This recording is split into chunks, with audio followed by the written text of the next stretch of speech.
ทากังทาราจารังสีอันวาน้ำมันนี่นาใส่ก็หากว่าใส่เย็นก็หากว่าเย็นแต่หนอจะเกี่ยวเขาหากไปตัดติวเอาแต่สละวังไงหากเป็นน้ำใจใครของพระพุทธาตามแต่งดาไว้ให้หลอกคนได้บริโภคกินกันมีอายุยืนยาวดีสามปฏิมุตเป็นสิ่งสุขล้ำยิ่งดังหัวใจปีบ่อเฮไปไหนก็กาดเป็นธรรมจัดปะเวณีมาได้เจ้าบริพุนจันโตอุทกังขคอรัตนาสามคิดวันของเจ้า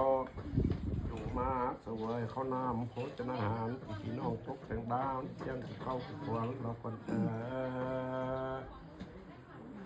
มานั่นแหละครับที่สมบัติสมุทรเสวยข้าวน้ำโภชนาหารกินอิ่มมีพิมันจุกข้าขอรัตนาสารที่สมบัติสมุทรเจ้าจุกข้าขันว่าสวยสุรานกินแล้วหายประหยัดกินแล้วไม่ได้ที่เจ็บใจก็ว่าเฮ้ยก่อนเจ้าจุกพักกันมักกินเหล้าและกินยากินตั้งสุราลดการขืนเค็มออกจากเล่มให้หินตกใส่ลิ้นทำแก้วตกมาแล้วใจเป็นแก้วอ้อมทาหอมกินสุราเป็ดเลี้ยงดอกไม้อันทำมาแต่ใจแต่ไทยธรรมดาหอมรสสุราเป็ดเลี้ยงน้ำอ้อย